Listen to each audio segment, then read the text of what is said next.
Champions ಟ್ರೋಫಿಯನ್ನ ಈ ಬಾರಿ ಆಯೋಜನೆ ಮಾಡ್ತಾ ಇರೋದು ಪಾಕಿಸ್ತಾನ ಅನ್ನೋದು ನಿಮ್ಗೆಲ್ಲ ಗೊತ್ತಿದೆ. ಚಾಂಪಿಯನ್ಸ್ ಟ್ರೋಫಿಯಿಂದ ಪಾಕಿಸ್ತಾನ ಹೊರಗೆ ಕೂಡ ಹೋಗಿ ಆಗಿದೆ.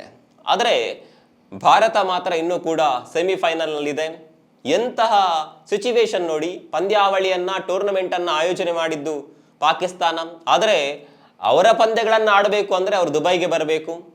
ಉಳಿದೆಲ್ಲ ತಂಡಗಳು ಕೂಡ ಭಾರತದೊಂದಿಗೆ ಆಡಬೇಕು ಅಂದ್ರೆ ಅವರು ದುಬೈಗೆ ಬರಬೇಕು. ಆದರೆ ಭಾರತ ಮಾತ್ರ ಒಂದೇ ಕಡೆ ಕುತ್ಕೊಂಡು ಒಂದೇ ಹೋಟೆಲ್ನಲ್ಲಿ ನಿಂತ್ಕೊಂಡು ಒಂದೇ ಮೈದಾನದಲ್ಲಿ ಆಡ್ತಾ ಇದೆ. ಇದು ಭಾರತಕ್ಕೆ ದೊಡ್ಡ ಮಟ್ಟದ ಅಡ್ವಾಂಟೇಜ್. ಉಳಿದೆಲ್ಲ ತಂಡಗಳು ಬೇರೆ ಬೇರೆ ಮೈದಾನಕ್ಕೆ ಪ್ರಯಾಣ ಮಾಡಿ ಪಾಕಿಸ್ತಾನದಿಂದ ದುಬೈಗೆ ಹಾರಿಕೊಂಡು ಬಂದು ಪಂದ್ಯಗಳನ್ನು ಆಡಬೇಕು. ಆದರೆ ಭಾರತಕ್ಕೆ ದೊಡ್ಡ ಮಟ್ಟಿನ ಅಡ್ವಾಂಟೇಜ್ ಇದೆ ಈ ಬಾರಿಯ ಟೂರ್ನಮೆಂಟ್ ನಲ್ಲಿ. ಕಾರಣ ಭಾರತಕ್ಕೆ ಒಂದೇ ಮೈದಾನ ಇರೋದು, ಬೇರೆ ಕಡೆ ಹೋಗಿ ಪ್ರಯಾಣ ಮಾಡಬೇಕಾಗಿಲ್ಲ.